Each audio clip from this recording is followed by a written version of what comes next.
Dios les bendiga, muy bienvenidos, muy bienvenidos. Pásenles, pásenles, porque tengo una pregunta para ustedes, ¿ok? La pregunta es, ¿cuál es tu historia? ¿Cuál es tu historia?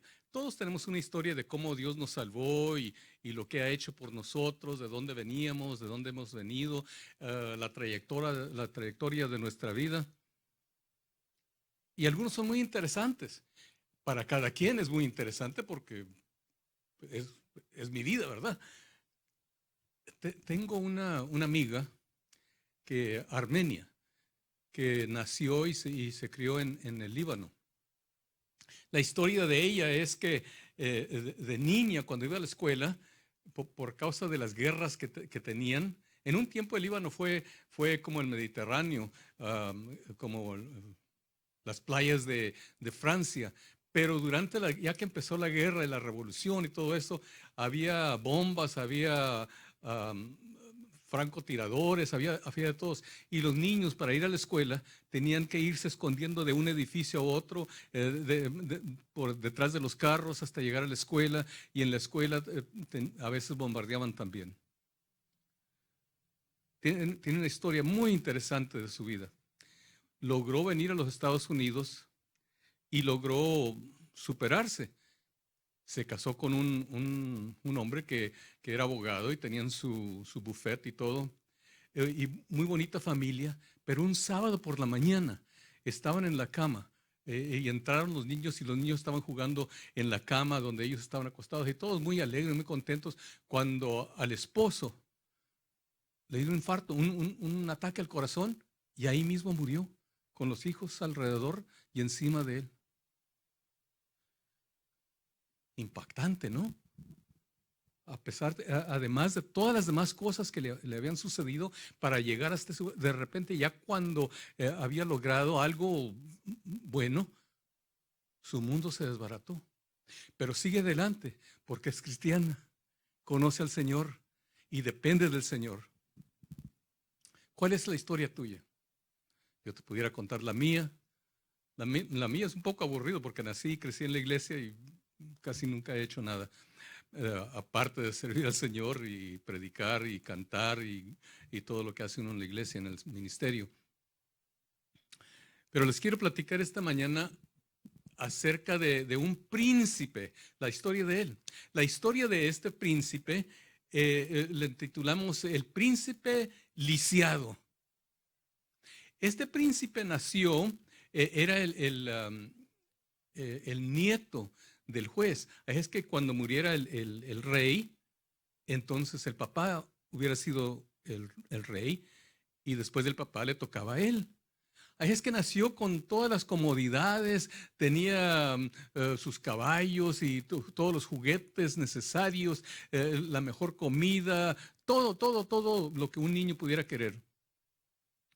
Pero un día, de repente hubo un escándalo, un alboroto, la gente corría, gritaba, los soldados, porque era el palacio, los soldados corrían y además de portar sus armas, traían sus mochilas y todo el mundo gritando, las mujeres gritando, gente desmayándose, todos gritando, los animales alborotados, y un escándalo en el palacio donde todo el mundo estaba tratando de escapar. Y el niño solo escuchaba de que lo que había sucedido en Jezreel. En Jezreel. En eso de que todo esto estaba sucediendo, la niñera, la nodriza, lo toma en los brazos y luego se le cae.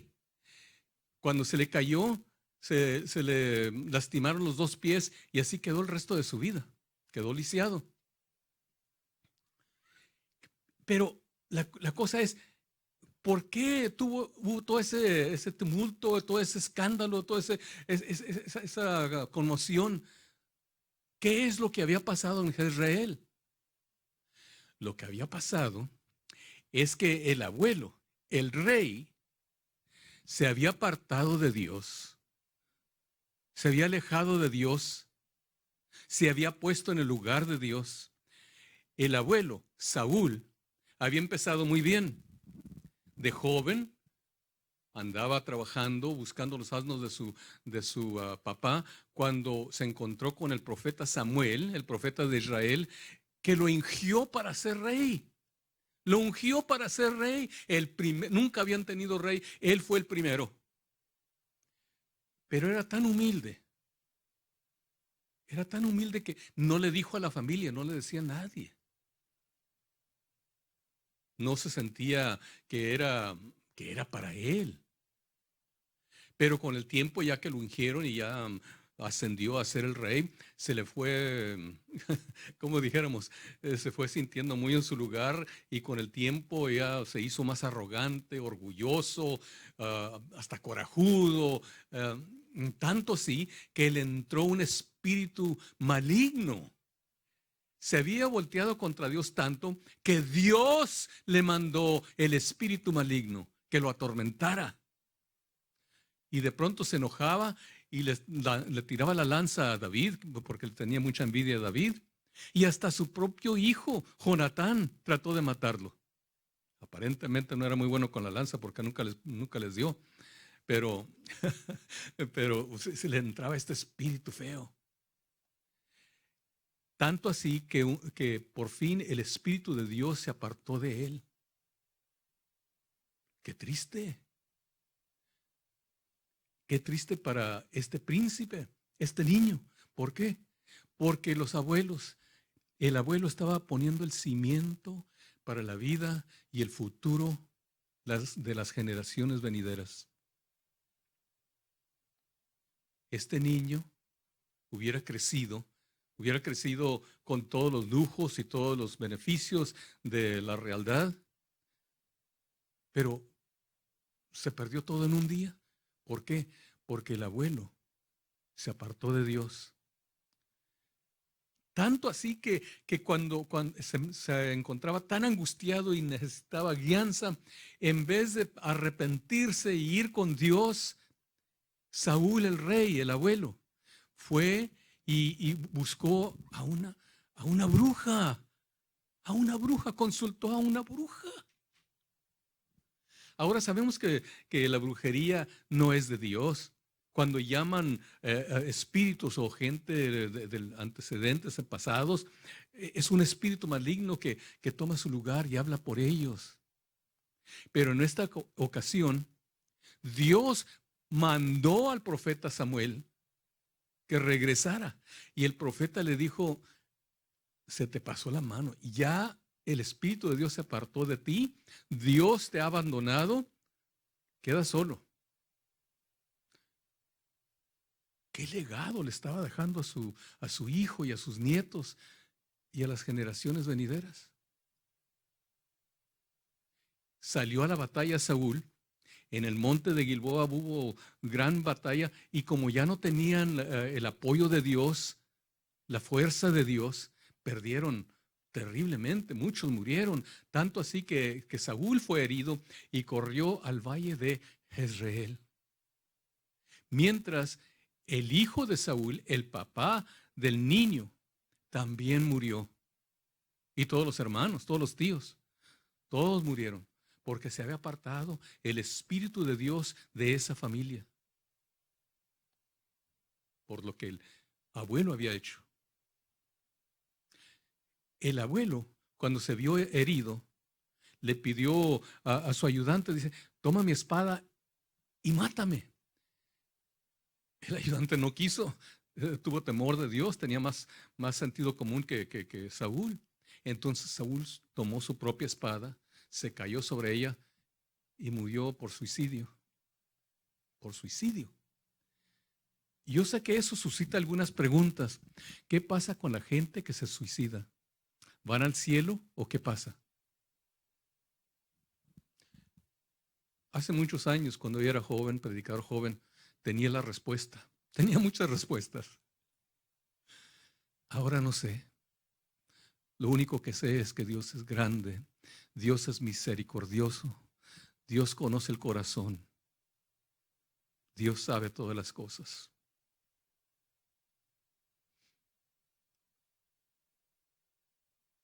Pero lo que sí sabemos es que queda ese espíritu, ese ambiente en la familia.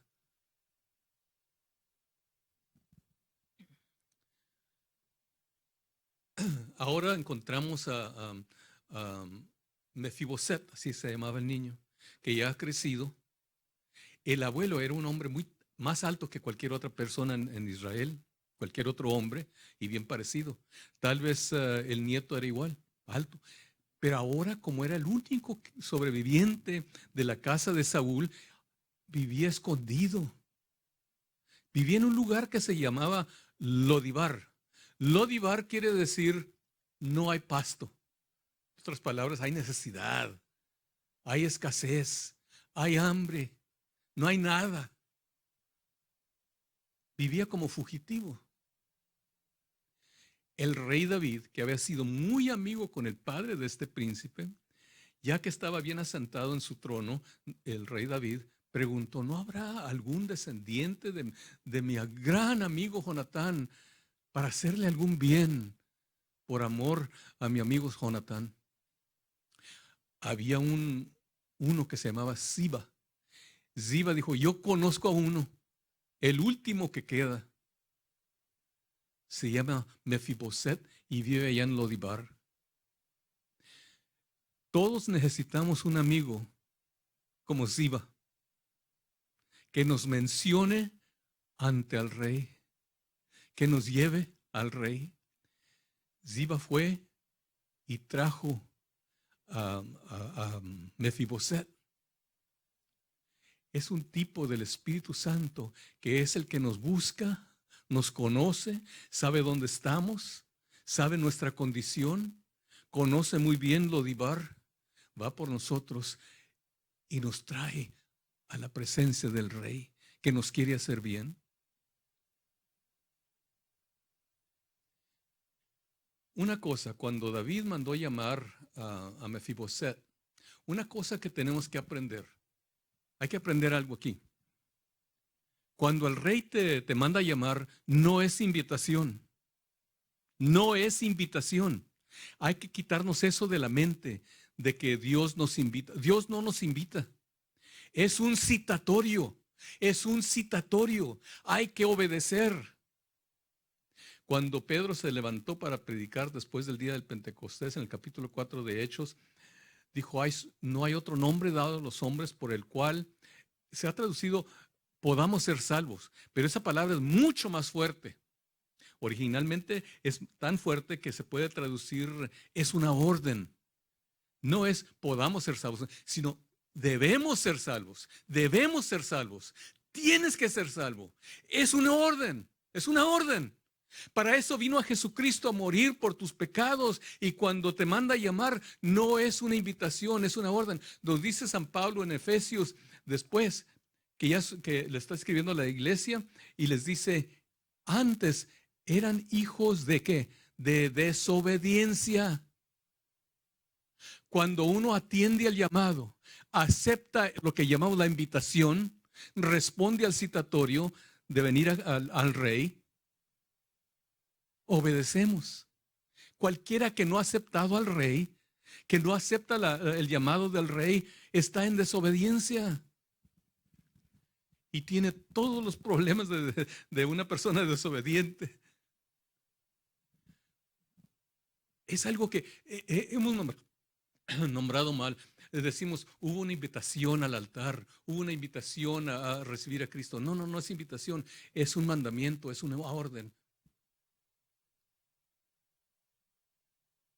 Una de dos, permanecemos en Lodibar, en la miseria, en la angustia, en la pobreza, en el hambre, en la escasez, o respondemos al llamado y vamos a ver al Rey que nos quiere hacer bien. Lo primero que tenemos que hacer es evaluar nuestra situación cuando escuchamos el mensaje, evaluar nuestra situación. Miren, hay mucha gente que vive en Lodibar hoy. Les voy a leer estas estadísticas. Permítame, escuche. No tienen que memorizarla, pero más o menos a tomar la idea, ¿no? Hay 25% de la gente. Estas estadísticas son para los Estados Unidos, pero son muy parecidas por todo el mundo. De cada 4 personas, 25%, tienen algún trastorno, algún problema mental que se pudiera diagnosticar como problema. 15%, es decir, de cada 6 niños, uno, tiene un trastorno emocional o de comportamiento. De toda la gente que hay, uno de cada 4, 25%, tiene un desorden causado por el alcohol.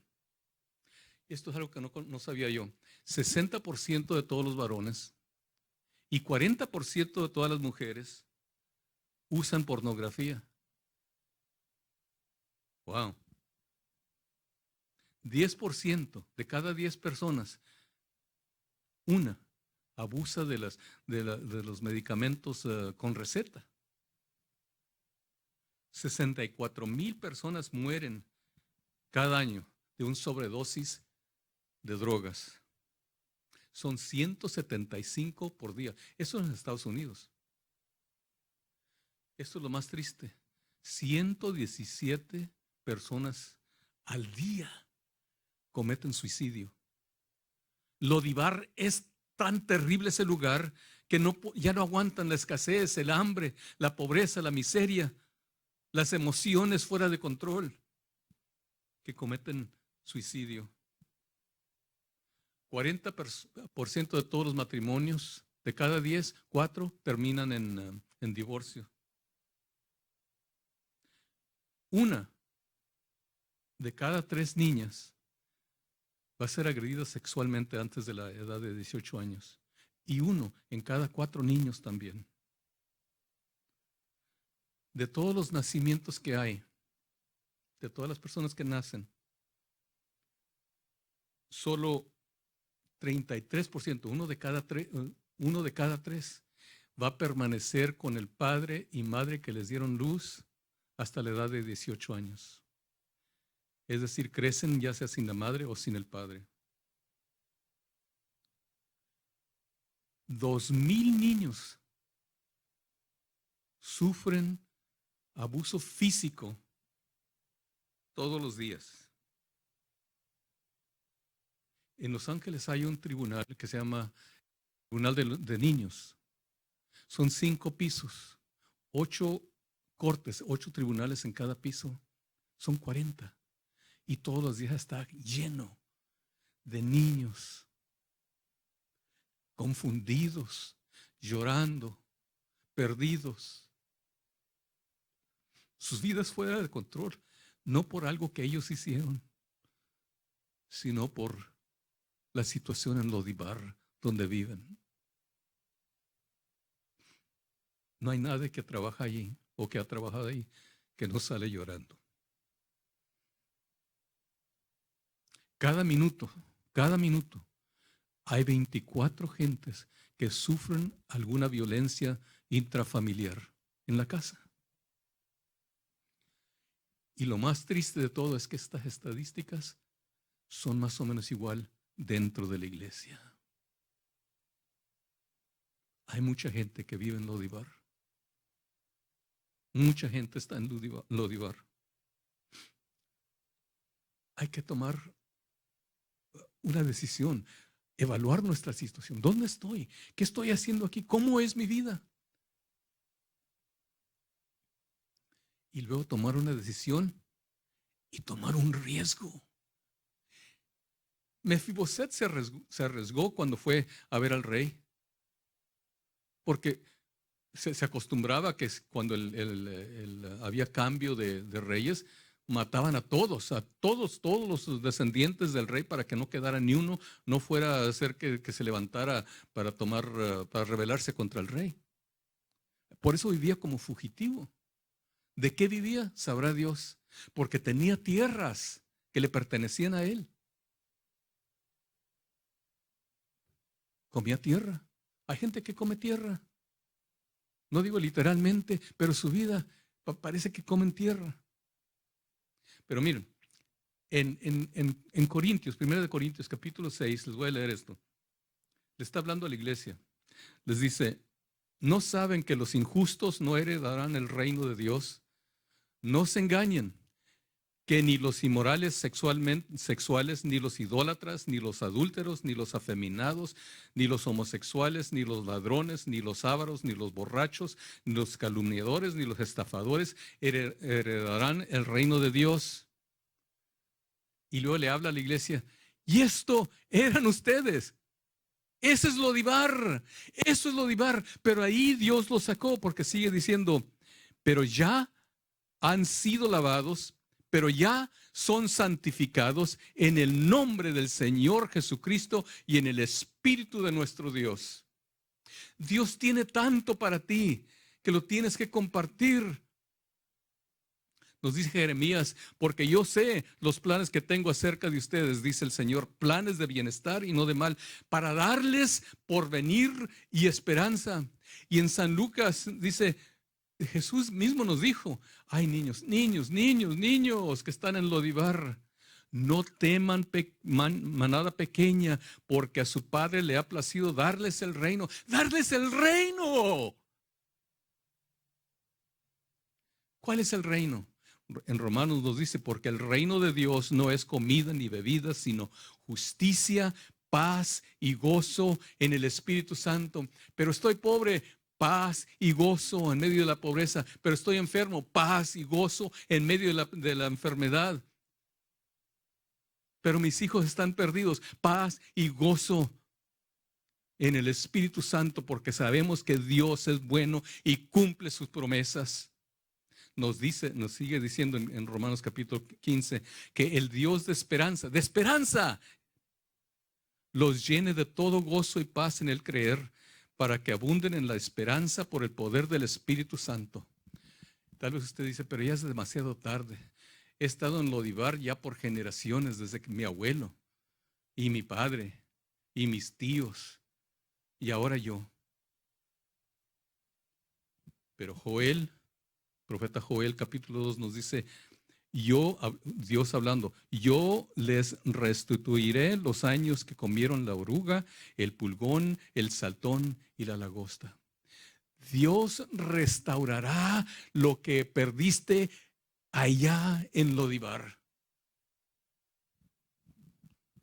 Cuando venía a la iglesia me acordé de una pareja que vino a la iglesia hace muchos años. Vivían en Lodibar. Vivían en la pobreza, en la miseria. Fui a la casa una vez y estaba sucia, se sentía fría, había un espíritu, con las luces prendidas se sentía oscuro, se sentía un espíritu de temor. La mujer le entraba un espíritu maligno que cazaba a los niños, se escondía para asaltarlos y agredirlos. El esposo casi no podía dormir porque la tenía que cuidar. Era una situación tremenda. No tenía control de sus emociones, no tenía control. Casi no tenían ni qué comer porque estaban en Lodibar. Una vez vinieron a mi oficina y estuve hablando con la pareja y ella no tenía control, estaba tan miserable que aún se ensució allí en la silla. En lugar de decir, ay, disculpe pastor, ¿me permite usar el baño? No, se ensució allí y ni cuenta se dio. Tuvimos que limpiar después de que se fue. Pero la promesa de Dios sigue. Restauraré los años que la langosta se ha comido. Te invita a la mesa del rey. Hace poco que la vi en Facebook, se graduó de enfermera, han tenido buena vida, sirven a Dios, los niños son salvos, sirven al Señor. Se graduó, como dije, de enfermera y ahora ya hasta se jubiló 30 años después.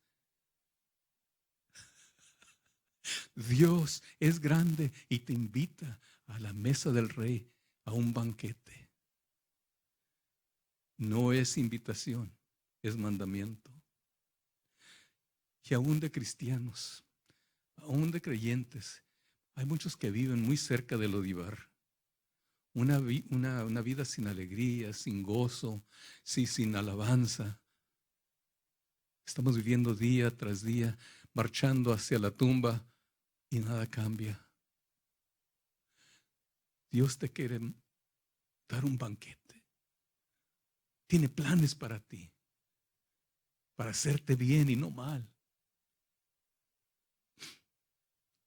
Voy a orar, y al orar quiero que respondas al citatorio. No seas desobediente, aún de creyente. Ya es tiempo de levantarnos de la miseria, de la pobreza, de esa mentalidad de que somos víctimas. No, es que nosotros somos pobres, siempre vivimos pobres. No. Dios tiene algo mejor para ti. Puedes ser victorioso. Porque si Él está por nosotros, ¿quién se atreve a estar en contra? Dios nos salve. Padre eterno y poderoso, Creador del universo, te pido, Señor, por todos mis amigos y mis hermanos que escuchan. Te pido, Señor, que respondan a la invitación, a lo que tienes para ellos.